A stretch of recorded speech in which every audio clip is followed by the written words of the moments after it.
자, 이제 두 번째 시간으로 중개사무소에 대한 이전을 보겠습니다. 중개사무소의 이전은 여러분 교재 기준 121페이지입니다. 121페이지를 보시고 법령 기준으로는 제20조, 20조의 내용입니다. 지금 이 내용을 하는 것은 우리가 이제 중개사무소에 대한 개설 등록을 배우고 그 중개사무소를 등록하기 위한 사무소에 대한 기준을 이제 공부하면서 이 법에서 정한 중개사무소에 대한 기준의 법령이 어떻게 되어 있는지를 보는 겁니다. 그래서 사무소에 대한 기준이 뭔지, 그리고 이중사무소를 금지하고 있는데 그 내용이 뭔지, 그리고 법인의 경우는 분사무소를 설치할 수 있는데 그거는 어떤 식으로 해야 되는지, 또 공동사무소에 대한 얘기가 있는데 그 공동사무소 설치에 대해서는 어떤 내용으로 되어 있는지 그걸 앞 시간을 통해서 우리가 배웠습니다. 이제 중개사무소에 대한 이전을 뒤에 있는 것을 한꺼번에 지금 보는 것은 중개사무소와 관련된 모든 것을 동시에 한꺼번에 여러분에게 다루고자 제가 지금 먼저 보는 겁니다. 물론 나중에 가서 중개사무소에 대한 때 한번 간단하게 또 하겠지만 한꺼번에 다룸으로써 중개사무소와 관련된 법령 모든 부분들을 한꺼번에 모아서 보는 거예요. 그래서 중개사무소에 대해서는 사무소의 기준이 어떻게 되어 있는지 뭐 특별한 규정은 없잖아요. 아까 얘기했대로 적법한 용도와 적법한 건물이 있는 그 소유권 등기는 안 돼 있어도 되지만 그래도 사용 승인은 돼 있는 건물이 된다 하는 부분과 이중사무소를 금지한다. 개업공유증에서는 중개사무소 하나밖에 설치할 수 없다는 거고, 뭐 다른 구역을 달려서도 절대 하나 이에 추가적으로 중개사무소를 둘 수 없다는 부분을 강하게 규정하고 있고, 또 법인의 경우는 분사무소를 설치하는데 이 분사무소 설치할 때 어디다가 등록을 하느냐 하는 부분, 주사무소를 관할하는 그 지역 관할구청에 등록을 한다는 내용을 했습니다. 그리고 분사무소는 그 주사무소가 있는 그 관할 구역을 벗어나서는 얼마든지 설치할 수 있고 하는데 주사무소가 있는 그 지역에는 분사무소 설치할 수 없다. 그리고 분사무소도 하나의 관할구역 안에는 한 개의 분사무소를 설치할 수 있는 거지 한 개의 관할구역 안에 분사무소를 여러 개 설치할 수 없다 하는 부분을 봤고, 공동사무소, 경비를 전략하고 정보를 서로 교환하는 차원에서 공동사무소를 둘 수 있다고 얘기를 했고, 거기는 서로 독립성이라든지 이런 부분에 대해서 강조를 했어요. 이제 중개사무소에 대한 이전입니다. 요거까지 하면 중개사무소에 대한 규정은 모든 것을 다 보는 건데, 여기에 보니까 법 20조, 그러니까 지금까지는 우리가 법 13조와 시행령 15조에 대한 내용을 갖고 이 부분을 공부를 했어요. 이제 약간 뒤로 좀 가서 법 20조 중개사무소 이전 신고에 대한 부분을 보는 겁니다. 중개사무소의 이전, 여기 교재는 121페이지입니다. 여기 보니까 개업공인중개사는 중개사무소를 이전한 때 이전한 날부터 10일 이내 국토부령이 정하는 바에 따라 등록관청에 이전 사실을 신고하여야 한다. 다만 중개사무소를 등록관청의 관할지역 외의 지역으로 이전한 경우에는 이전 후에 중개사무소를 관할한 시장, 군수, 구청장에게 신고하여야 한다 하고 규정되어 있습니다. 이 내용을 바탕으로 교재를 기준으로 있는 내용을 보시면 이전 신고의 기본 원칙인데, 이전한 날부터 10일 이내에 신고를 한다는 겁니다. 사후신고제죠. 그러니까 이전하기 전에 신고를 하는 게 아니고 이전한 날부터 10일 이내에 신고해야 되는 거예요. 사후신고제를 지금 우리 이 법에서는 사용하고 있다는 거.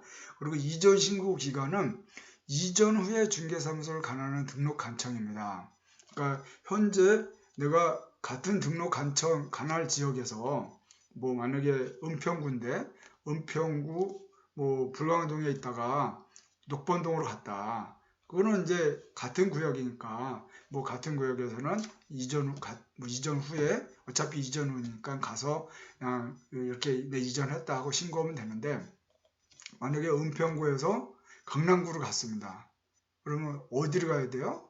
이전 후에 중개사무소를 관할하는 등록관청으로 가서 사무실 이전 신고를 해야 된다는 겁니다. 며칠 이내? 이전 후 10일 이내. 이전한 날부터 10일 이내. 그리고 개업공유중개사의 종별 구분 없이 모든 개업공유중개사는 이전 후 관할 등록관청에 이전 신고를 하여야 합니다. 그리고 중개업의 그 업무 정지 기간 중에도 등록관청의 관할 구역에 관계없이 중개사무소 이전 신고는 가능하나 중개 업무는 불가능합니다. 아까도 이제 그 공동사무소에 대한 부분을 얘기를 나눌 때 이 얘기가 있었는데 업무 정지 처분 기간 중에는 공동사무소를 같이 할 수도 없고 공동사무소를 하기 위해서 그쪽으로 사무소 이전할 수도 없다고 했습니다. 여기 국토부 유권해석에도 역시 마찬가지인데 업무 정지 처분 기간은 이전 신고는 가능하나 중개 업무는 할 수가 없습니다. 그리고 중개사무소 이전 신고를 받은 등록관청은 그 내용이 적합한 경우에는 중개사무소 등록증을 재교부하여야 한다 하는 부분. 이게 이제 신규 등록이냐 재교 분야에 대해서 지난번에 이제 제가 도표를 만들어서 전해드린 게 있죠.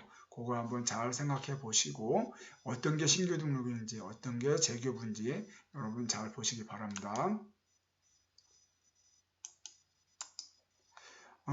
이 분사무소의 이제 이전 절차요. 이제 분사무소를 이전하고자 하는 주된 사무소의 소재지를 관할하는 등록관청에 이전 신고를 해야 된다. 역시 마찬가지죠. 분사무소에 대한 모든 거는 분사무소를 관할하는 그 등록관청이 아니고 주된 사무소의 소재지를 관할하는 등록관청에서 이전 신고를 하는 겁니다.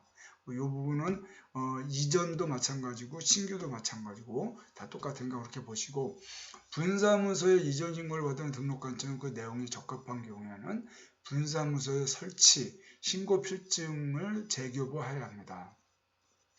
등록관청은 분사무소의 이전 신고를 받은 때에는 지체 없이 그 분사무소의 이전 및 이전 후의 소재지를 관할하는 등록관청에 이를 이제 통보해야 되는데 여기서 이제 중요한 내용은 역시 마찬가지로 지체 없이 이 주사무소의 등록관청이죠.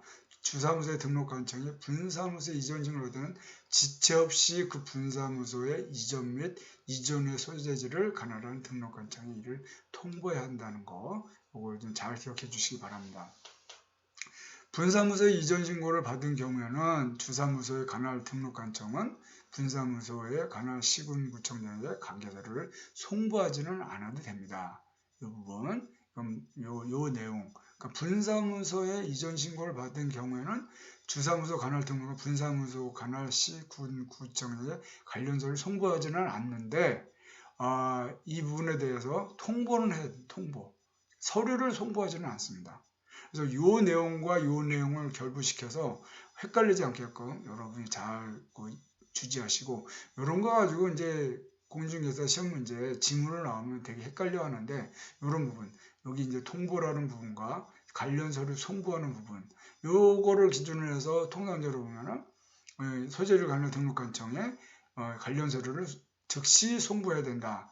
이렇게 이제 나오면 이 말인 것 같아서 헷갈리는 부분이 있는데 요거 차이가 있다는 거 꼭 명심해 주시기 바랍니다. 이전 신고 위반에 대한 제재, 개업공인중개사가 중개사무소를 이전한 후 10일 이내에 신고하지 않은 때에는 100만 원 이하의 과태료에 처합니다. 이 경우 통상적으로 과태료 부과 기준은 30만 원으로 보통 나오고 있고요. 개업공인중개사가 사무소를 중개사무소로서 적합성이 없는 건물로 이전한 경우에는 등록 기준에 미달이 되므로 등록관청은 중개사무소 개설 등록을 취소할 수 있습니다. 이렇게 해서 지금 우리가 중개사무소에 대한 사무소에 대한 모든 걸 이제 같이 봤습니다. 그래서 전 시간에 그러니까 지난 시간까지 해서 중개사무소 개설 등록에 대한 걸 우리가 봤죠. 그래서 누가 어디다가 등록하느냐, 그 기준이 뭐냐, 그리고 그 등록 절차가 어떻게 되느냐, 그리고 또 이 결격 사유자가 어떤 사람인지에 대한 거, 등록에 대한 전체적인 걸 보고 그 속에서 등록을 하기 위해서는 사무소가 있어야 되는데 이 사무소에 대한 기준이 뭐냐, 개설 기준, 어떤 사무소를 갖춰야 되느냐, 그리고 또 사무소에 대해서 이중사무소를 금지하게 하고 있는데 이 내용이 뭔지, 그리고 법인의 분사무소에 대해서 얘기를 했는데 분사무소를 할 때는 어떻게 해야 하는지, 그리고 공동사무소에 대해서 얘기를 했는데 이 내용은 무엇인지, 요거를 이제 그동안 지금까지 봤고, 여기에 추가적으로 이 중개사무소를 이전할 때는 어떻게 해야 하느냐 하는 부분까지 해서 중개사무소에 대한 모든 거를 한꺼번에 다 봤습니다. 지금까지 설명한 거에 대해서 뭐 여러분 그 앞에서 그 전에 내용들, 그 중요하다는 내용들에 대한 거를 여러분 이해했다면 지금 하는 거는 별 이렇게 이해하는데 어려움이 없으리라 저는 생각하고, 요 부분까지 이렇게 봐서 지금까지 중개사무소까지 이제 왔는데, 자 이제는 이제 뭐냐면 중개사무소에 대한 중개 업무의 범위입니다. 중개 업무의 범위. 여러분 교재를 기준으로 보실 때 페이지 100페이지입니다. 100페이지. 다시 이제 앞으로 와야죠. 중개 업무의 범위입니다. 중개 업무의 범위. 이 내용은 이제 앞에서도 이제 우리가 개설 등록 기준에 대한 부분에서 한번 공부도 해본 경우도 있어서 그걸 생각하면서 보시면 쉽게 여러분이 접할 수 있을 것 같습니다. 자, 중개 업무의 범위인데, 이제 우리가 이제 중개업을 하는 걸 보면 개업공인중개사가 있고, 또 중개법인이 있고, 또 부칙 6조에 의한 개업공인중개사가 있고, 또 다른 법률에 따라서 중개업을 하는 할 수 있는 법인이 있습니다. 그럼 커다랗게 보면은 이 중개 업무의 범위라는 거는 4개의 그 규정, 4개의 중개업을 할 수 있는 이 사람들에 대해서 각자 이 사람 너희들의 업무 범위가 중개업을 하는데 중개업 범위가 어디냐 혹은 이렇게 규정을 해놓은 부분이 있어요. 개업공인중개사 중개 업무 범위는 어디까지고, 법인인 중개 업무 법인인 중개법인에 대해서는 중개 업무 범위에 대해서 어디까지 중개를 해야 된다. 그리고 부칙 6조에 대해서도 너희는 중개 업무를 어디까지 해야 된다. 그리고 다른 법률에 의해서 규정된 경우에는 어떻게 해야 된다. 어느 부분을 규정을 하는 거예요. 그래서 그 내용을 이제 4개에 대한 그 중개 업무를 할 수 있는 사람들에 대해서 중개 업무 범위를 보는데, 첫 번째가 이제 중개법인입니다. 중개법인에 대해서 중개 업무 범위를 규정을 해놓고 있습니다. 여러분 우리가 그 등록을 하는 과정에서 등록 기준에서 중개법인인 경우에 먼저 법인에 대한 등록을 해야 되는데, 그 법인에 대한 등록 내에서는 업무의 범위가 명확히 규정되어 있는 거 공부했죠? 여러분 교재를 보시면 여러분 교재 78페이지를 다시 한번 보실래요? 78페이지 보시면 법인의 개설 등록 기준이 있습니다. 여기 보면은 2번 공인중개사법 규정된 업무만을 영위할 목적으로 설립된 법인일 것 이렇게 되어 있습니다. 그때 이거 수업하면서 14조에 나와 있는 내용 6가지 매우 중요하다고 했죠. 이거 암기하라고 했는데 암기하셨는지 모르겠네요. 이거는 암기사항입니다. 이제 여기 다시 앞으로 와서 뒤로 와서 100페이지로 오시면 법인에 대한 중개 업무 범위는 이 법인에 대해서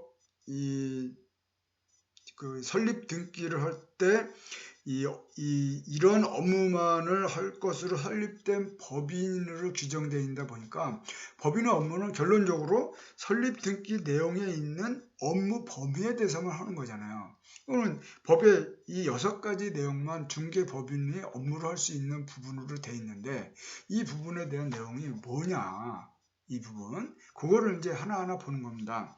여기 이제 보면 상업용 건축물 및 주택의 임대차 관리 등 부동산의 관리 대행, 부동산의 이용, 개발 및 거래에 관한 상담, 개업공인중개사를 대상으로 한 중개업의 경영기법 및 경영정보의 제공, 상업용 건축물 및 주택의 분양 대행, 기타 중개업에 부수되는 업무로서 대통령이 정하는 업무, 경공매 대상 부동산에 대한 권리 분석 및 취득의 알선과 매수 신청 또는 입찰 신청의 대리 이렇게 되어 있습니다. 그래서 이 시간에는 이 내용이 무엇을 의미하는 건지를 그거를 보는 겁니다. 그래서 이 법인의 중개 업무 범위는 매우 중요하다고 해서 그 당시 암기하라고 했고, 이제 암기된 내용을 바탕으로 어떤 내용을 하는지, 그래서 제가 중간고사 때 법인의 중개업무 범위에 대해 설명하라 그러면 그 6가지만 쓰기보다는 오늘 설명한 내용들을 잘 정리하셔서 이 어떤 내용에 대한 부분을 법인이 할 수 있는 것인지 그 내용을 잘 정리하시기 바랍니다. 첫 번째, 상업용 건축물 및 주택의 임대차 관리 등 부동산의 관리 대행이야. 관리 대행. 여기에 부동산의 관리 대행이라고 되어 있는데, 그럼 부동산 관리 대행이란 부동산의 보존행위 및 이용 개량행위로서 처분 변경행위를 포함하지 않는 개념을 말합니다. 그리고 부동산 유지관리, 운영관리, 임대관리 행위 등을 통하여 당해 부동산의 법률적, 경제적인 하자를 제거하여 부동산의 유용성을 극대화하는 활동을 의미를 하는데, 이런 관리 대행의 범위가 뭐냐? 여기 이제 상업용 건축물의 관리 대행이 있고 주택의 관리 대행이 있습니다. 여기도 보시면 상업용 건축물, 주택의 임대차 관리 등 부동산의 관리 대행인데 관리 대행의 범위를 보니까 상업용 건축물과 주택에 대한 부분이에요. 그러면 상업용 건축물이 뭡니까? 일반적으로 상업용 건축물 하면 근린생활시설, 판매시설 및 영업시설 등 이런 거를 이제 상업용 건축물이라고 하는데, 중개법인은 이 상업용 건축물에 대한 관리 대행을 할 수 있어요. 그러니까 쉽게 얘기해서 여러분 이렇게 지나다 보면 건물 빌딩, 일반적인 빌딩이 있죠. 뭐 이렇게 근데 그 빌딩을 건물의 규모가 있다 보니까 그 빌딩에 들어오면은 이제 그 경비하시는 분도 있고 주차 관리하는 사람도 있고 청소하는 사람도 있고 다 있는데, 이런 부분에 대한 거를 주택 같은 경우는 주택관리사가 있지만 상업용 건축물은 굳이 주택관리사가 아니어도 할 수가 있는데, 이거에 대해서 중개법인이 이 상업용 건축물에 대한 관리 대행을 할 수 있다는 거예요. 이 부분에 왜 상업용 건축물에 대해서는 그 부분에 대해 관리하고 하는 부분이 그렇게 어려운 부분이 아니니까 거기에 대해서 그 상업용 건축물에 대한 관리 대행에 대해서는 기준이 없고 또 주택에 대한 관리 대행과는 차이가 있어서 상업용 건축물은 누구나 관리를 할 수 있는데 중개법인도 이 상업용 건축물에 대한 관리 대행을 할 수 있다 하는 부분을 설명하고 있습니다. 하지만 주택에 대한 관리 대행은 지금 내용이 틀려요. 주택은 원칙적으로는 이제 내용을 보시면 주택에는 단독주택과 공동주택이 있는데 단독주택 같은 경우 관리 대행을 맡기는 곳은 별로 없다고 생각이 들고, 공동주택 같은 경우는 300세대 이상의 공동주택, 또 150세대 이상으로서 승강기가 설치된 공동주택, 150세대 이상으로서 중앙집주식 난방 방식, 지역 난방 방식을 포함하는데, 이런 공동주택은 이 중개법인이 관리 대행을 할 수 없습니다. 그럼 이 사람들은 누가 할 수 있는 거예요?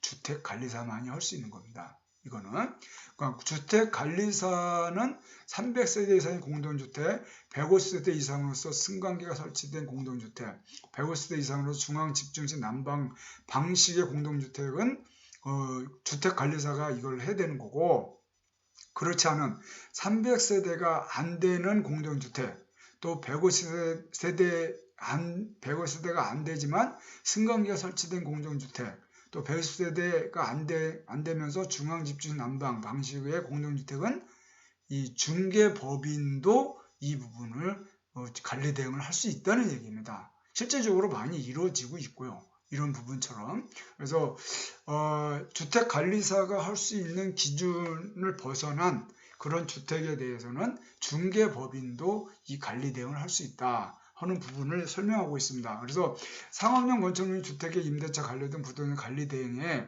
그 내용이 뭔지를 여기 설명하고 있는 걸 여러분이 잘 한번 읽어보시면 될 것 같습니다. 두 번째, 부동산 이용 개발 및 거래에 관한 상담인데, 이게 뭐냐? 결론적으로 이거는 부동산 컨설팅업이라고 이제 얘기를 합니다. 이 부동산의 이용, 개발 및 거래에 관한 전문적인 조언과 상담을 하는 업무를 컨설팅업이라고 하는데, 이 컨설팅 업을 중개법인에서는 할 수가 있습니다. 그리고 컨설팅 업무는 부동산에 관한 업무만을 의미하는 거지, 부동산이 아닌 동산이나 일반 자금에 관한 컨설팅은 이 중개법인에서 수행할 수 있는 것은 아닙니다. 그래서 이 내용 정도까지만 여러분 이해해 보시면 될 것 같고, 개업공인중개사 사용하는 중개업의 경영기법 및 경영정보의 제공, 이게 뭐냐? 개업공유중개사를 대상으로 한 중개업의 경영기법 및 경영정보의 제공을 전무를 하는 업무를 부동산 프랜차이즈업이라고 합니다. 프랜차이즈업. 부동산 프랜차이즈업은 개업공유중개사 대상으로 한 업무여야 하며 직접 일반인을 대상으로 제공하는 업무는 아니라는 거. 그러니까 프랜차이즈업이라는 개업공유중개사, 새로이 개업공유중개사를 하고자 하는 사람한테 어떤 경영기법과 경영정보를 제공하는 부분인데, 이런 이 개업공유중개사를 대상으로 하는 업무이지 그냥 일반인을 대상으로 제공하는 업무가 아니라는 거죠. 현행법상 부동산 프랜차이즈 회사는 이제 그 부동산 랜드, 테인 컨설팅, ERA 코리아, 한국 센츄리 21 이런 것들이 현재 지금 우리나라에 있습니다. 그래서 이런 부분들, 경영기법 및 정보를 제공하는 거, 이게 이제 프랜차이즈업인데 우리나라에는 지금 이런 부분들이 있다. 이게 중개법인이 할 수 있는 업입니다. 이런 사람들이 다 중개법인 속에서 이루어지는 부분이겠죠. 상업용 건축물 및 주택의 분양 대행입니다. 이제 상업용 건축물 및 주택의 분양 대행업이란 일정 규모 미만의 주택과 상가 등의 분양권이나 임대 계약권을 건설회사나 분양자로부터 이임을 받아 중개업을 수행하는 것을 의미합니다. 제가 건설회사에 있으면서도 아파트를 분양할 때는 그 아파트 분양에 대한 분양 대행사를 선정합니다. 분양 대행사는 이런 아파트에 대해서 내가 어떤 식으로 분양을 하겠다고 제안을 하고, 그 조직을 전체적으로 해서 어떤 그 사업 제안을 했을 때 그 제안된 서를 가지고 이 업체가 가장 괜찮을 것 같다 할 경우에 그 업체를 선정을 하죠. 분양 대행업을 전문적으로 하는 사람도 있지만 중개법인도 이와 같이 분양 대행업을 할 수 있다는 것입니다. 물론 그 중개법인에 대한 그 능력과 차이에 따라서 분양 대행업에 대해서 그 건설회사라든지 또 이 건축주라든지 이런 부분의 신뢰와 또 어떤 분양에 대한 그 업무 영역 이런 부분을 보고 이제 선택을 하겠지만, 중개법인도 이처럼 분양 대행을 할 수 있다는 거, 이 부분에 대한 걸 얘기하는 거고, 근데 여기서 중개법인이 직접 건축해서 분양하는 경우 등은 업무 범위에 포함되지 않습니다. 이거는 그래서 이제 매매업이라고도 할 수 있는데, 분양 대행과 분양권의 매매업권은 이제 구별이 됩니다. 여러분 이제 교재를 보시면 101페이지 그 분양권과 매매업의 구별이 있는데, 통상적으로 이제 대표적인 경우가 어떤 상가 같은 경우에, 단지 내 상가 같은 경우에 이런 중개법인 같은 데서 그걸 건설회사를 찾아와서 그거를 통으로 다 삽니다. 사고 그 사람들이 거기다 자기가 프리미엄을 형성해서 그거를 다시 파는 이런 부분이 있는데, 이거는 이제 매매업이 되는 거예요. 그 중개법인은 분양업이 아니고 매매업이 되는 겁니다. 이런 거는 원래 하면 안 되는데, 아직까지도 이제 중개법인이 자금이 있고 이런 그 회사들은, 또 건설회사와 유대관계가 있는 회사들은 찾아와서 전체를 통으로 상가를 다 삽니다. 사고 그 산 상가를 갖고 자기네가 분위기를 띄워가지고 프리미엄을 형성해가지고 그보다 더 높은 금액으로 다시 매매를 하는데, 이런 걸 이제 매매업이라고 하고, 또 직접 자기가 건축해서 분양하는 경우, 이런 건 이제 개발업이지 분양 중개법인이 아니는 거예요. 중개법인은 말 그대로 중개를 해서 중개를 하는 중개를 업으로 하는 법인인데, 지금 자기가 직접 건축해서 분양하는 거, 이건 개발업입니다. 그래서 개발업과 분양업은 차이가 있기 때문에 이런 거는 업무 범위에 포함이 안 된다는 거, 이 내용을 여러분 잘 보시면 될 것 같습니다. 기타 중개업에 부수되는 업무로서 대통령이 정하는 업무인데, 대통령이 정하는 업무란 중개 의뢰인의 의뢰에 따른 도배, 이사업체의 소개 등 주거 이전에 부수되는 용역의 알선을 의미합니다. 용역의 알선. 그러니까 뭐 이사나 도배업체 등을 중개법인이 하는 게 아니고, 이사나 도배업체 등에 대한 것을 이런 용역을 알선해 주는 거를 할 수 있다 하는 부분으로 여러분 보시면 될 것 같습니다. 그리고 마지막으로 이 경공매 대상 부동산에 대한 권리 분석 및 취득의 알선과 매수 신청 또는 입찰 신청의 대리입니다. 과거에는 이 경공매 부동산에 대한 권리 분석 및 취득의 알선을 할 수 없었지만 입찰 대리 업무는 할 수 있었어요. 하지만 지금 그 법은 개정이 돼서 개업공유중개사 중개법인에게 입찰 대행을 허용하였습니다. 권리 분석 및 취득의 알선이란 경공매 부동산에 대한 소극적인 권리 분석과 취득에 대한 정보 제공, 상담, 조언 등의 지시적인 중개 행위를 의미하고 매수 신청 입찰 대행이라는 것은 의뢰인을 위하여 입찰을 대리하는 등 대상 부동산의 취득을 위하여 법원에서 행하는 경매 절차에 구체적으로 개입하여 적극적인 활동을 하거나 법원의 부동산 경매 사건에서 매수 신청인으로부터 보수를 받거나 받기로 약정하고 그 매수 신청인을 대리하여 입찰표를 작성하여 법원에 제출하는 행위 등 대법원 규칙 및 예규에서 정한 행위를 의미합니다. 그래서 경공매 대상 부동산에 대한 권리 분석 및 취득의 알선과 매수 신청 또는 입찰 대리 신청까지가 중개법인이 할 수 있는 업무의 범위입니다. 이런 부분을 어겼을 때는 개설 등록을 취소할 수 있습니다.